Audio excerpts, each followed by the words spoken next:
Chapter 15. Now in Jamestown, they were all in combustion, the strongest preparing once more to run away with the pennants for England. William Simons, The Proceedings. The Discovery bobs in the river as the gentlemen on board unfurl her sails. There's no wind yet, but their intent is clear. They have loaded up all of our food, and as soon as a breeze lifts, they will set sail for England. There are 10 or 12 gentlemen on board, and they are leaving the 25 of us commoners behind to starve. In twos and threes, men come out from the fort to stare at the Discovery. "I'll shoot them all," one of the soldiers declares. He prepares to load his musket. "Don't be stupid," Henry says. "They'll shoot you before you can fire a second shot, and they'll hit some of the rest of us as well." "They've already killed us," says John Leyden. "You think we'll make it through the winter? The river will freeze over our fish nets. The birds are already gone, and there's nothing more to harvest. We might as well be shot. At least it'll be a quick death." My stomach grumbles for its breakfast. I wonder how long it will take to die of hunger. I wonder if it hurts. The men continue to argue. Some think we'll be able to trade with the Indians. The others insist that the Indians will not trade now in midwinter, when they are probably going half hungry themselves. Many want to kill the gentleman or die trying. Reverend Hunt is standing near me.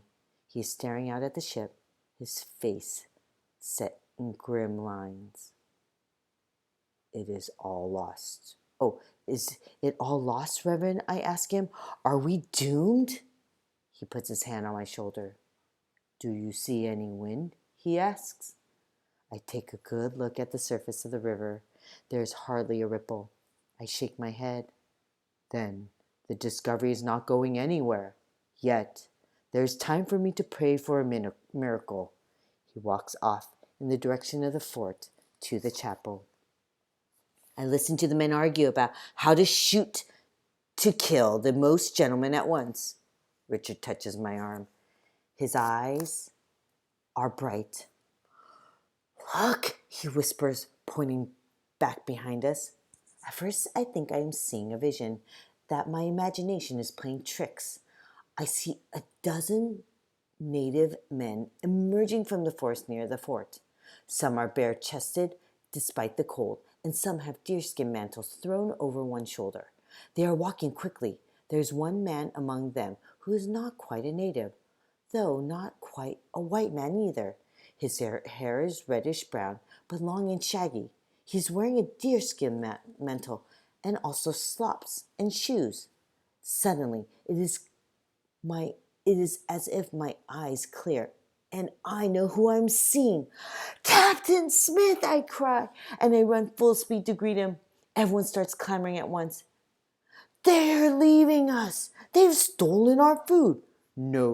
We've no stores left. Those no good lazy gentlemen! We'll starve! Where have you been?" Captain Smith holds up his hand to silence us. "Help me with the cannons," he orders. We follow him to the fort, and our soldiers work to load the cannons and aim them squarely at the Discovery. Then Captain Smith marches down to the water's edge. "Halt, or be sunk!" he shouts. "Disembark at once, or die!" We watch as the gentlemen on board the ship huddle and talk. After a few minutes of conferring with one another, Master Archer shouts out, "Where are Joe Robinson and Thomas Emery?" Captain Smith shakes his head. "Dead," he answers. "Killed by the savages." The gentlemen confer some more, and then begin to load the longboat with provisions to bring back to shore. A cheer goes up among the commoners. Our food is being returned to us. But I have an uneasy feeling. Why did the gentlemen change their minds as soon as Captain Smith told them that those two men are dead? I watch them paddle the longboat toward the shore, and think it almost feels too easy, this change in their plans. We turn our attention to Captain Smith with 100 questions. "Where did you go?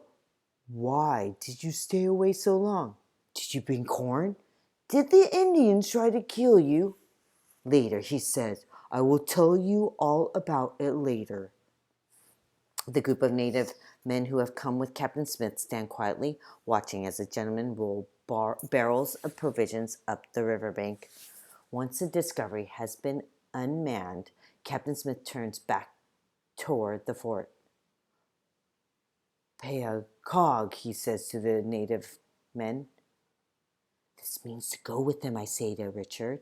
Richard and I follow too. Captain Smith brings the men to the fort, where two of our cannons sit perched on an artillery platform. He speaks to them in Algonquian, as best as he can. Here, guns, I promise to great Powhatan, you take to him. My jaw drops open. We are forbidden to give the Indians muskets or swords. Captain Smith is giving them cannons? The Indian men gather around one of the cannons to lift it. They strain, switch positions, team up, push and pull with all their might. Their faces turn red, veins on their necks stand out, and they sweat despite the icicles hanging from the trees. I glance over at Captain Smith and see that he is stifling a smile. I give something easy for carry, he offers. The would-be cannon carriers look relieved.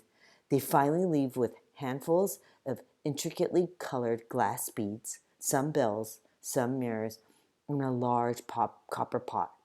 I wonder if the great Powhatan will be satisfied with a switch. Now, will you tell us where you've been? John Layden asks. Did you really meet the great Powhatan? I ask. Can a man get breakfast before he has to give an oration? Captain Smith says. Richard and I find the half-full barrel of corn and cook up a large pot of hominy. After breakfast, we keep the common cook fire going so that we can warm ourselves while Captain Smith tells a story. Most of the common men come to listen. The gentlemen are, again, nowhere to be seen.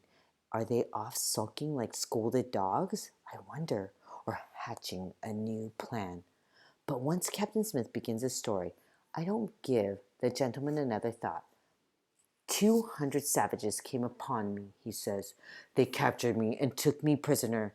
They paraded me from one village to another, and at each village there were ceremonies and dancing, with dancers painted red and black like fearsome devils. And there was feasting, lots of feasting. I was sure that as soon as I was fat enough for their liking, they would kill me and eat me. I thought the Powhatans were not cannibals, I blurted out. Captain Smith shakes his head. I didn't think so, but why else were they fattening me up? He raises his eyebrows at me. Finally, I was taken to the village of Warogomoko. I was presented to Wahun Sonogok, the great Powhatan himself. He sat on a throne covered with a large robe made of raccoon skins with its tail still on. All around him sat his court, upwards of 200 men and women, their faces and soldiers painted red and crowns of white bird feathers on their heads. They had another feast, and then 2 large stones were brought and placed in front of Chief Powhatan. Captain Smith pantomimes lifting 2 heavy stones. Suddenly, 7 or 8 warriors jump up from their seats and seize me. They drag me over and force my head down on one of the stones. 3 warriors stood over me with heavy clubs. They raised the clubs, ready to bash my brains out. I suck in my breath. Henry looks at me and rolls his eyes. Well, he didn't get his brains bashed out. Now, did he? He says. I glare at Henry and go back to listening. There was no way for me to escape. With so many men holding me down, I could not even move, Captain Smith says. I prepared to die. We are silent, waiting for the next turn in the story. Suddenly, I hear the voice of a child begging for my life to be spared. But Chief Powhatan refused the request. He declared, No, the Englishman will die. Then I saw who was speaking. It was a little girl, about 9 or 10 years old. She came running over to me. She ignored the warriors with their raised clubs. She gathered my hand in her arms and laid her own head down over mine. The warriors could not strike a blow now without hitting her first. We are amazed by what we have heard. After a moment, Henry breaks the silence. I don't believe it, he says. You made it all up. You did. Captain Smith is on his feet in a second. He catches Henry up by the front of his shirt. That little girl has more courage than you ever have. And don't you ever call me a liar again. Henry cowers. Yes, sir, he says. I want the story to continue, but just then President Ratcliffe, Master Martin, Master Archer, and a few of the other gentlemen come crowding into our circle. Several of them grab Captain Smith and hold him fast. We are stunned to do anything. What is going on here? Captain Smith bellows. He thrashes at the men, but they jerk his arm behind his back, tie his hands together, and clamp chains around his ankles. Stop this, John Layden cries. He lifts his musket, but it is beaten out of his hands by Master Archer. Watch yourself, or you'll face the gallows as well, Master Archer warns. The gallows? You are under arrest, Master Archer announces. The law of Leviticus states an eye for an eye, a tooth for a tooth, a life for a life. You are responsible for the deaths of Thomas Emery and Jehu Robinson, as they were in your care. You will pay for those deaths with your life. Your execution will be at sunup tomorrow. Captain Smith struggles, but he is tied so tightly, hand and foot. That he can hardly move. You're mad, he cries. There is no English law that makes me responsible for those deaths. But the Englishmen don't listen. They drag him away, his chains clanking. Rage bubbles up inside of me. Without thinking, I snatch up a rock and hurl it straight at the back of Master Archer's head. Master Archer howls. He grabs his bleeding scalp and turns to look at us. I stand there, seething with anger. I feel the old urges, the desire to punch and rip, to see blood before my fury is spent. Captain Smith's voice speaks in my head. Learn to channel your anger, Samuel, and it will become your strength rather than your weakness. I know what they're doing, Henry's saying.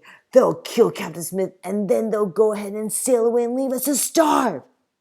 Channel my anger? No, I can't stop myself. I run at Master Archer.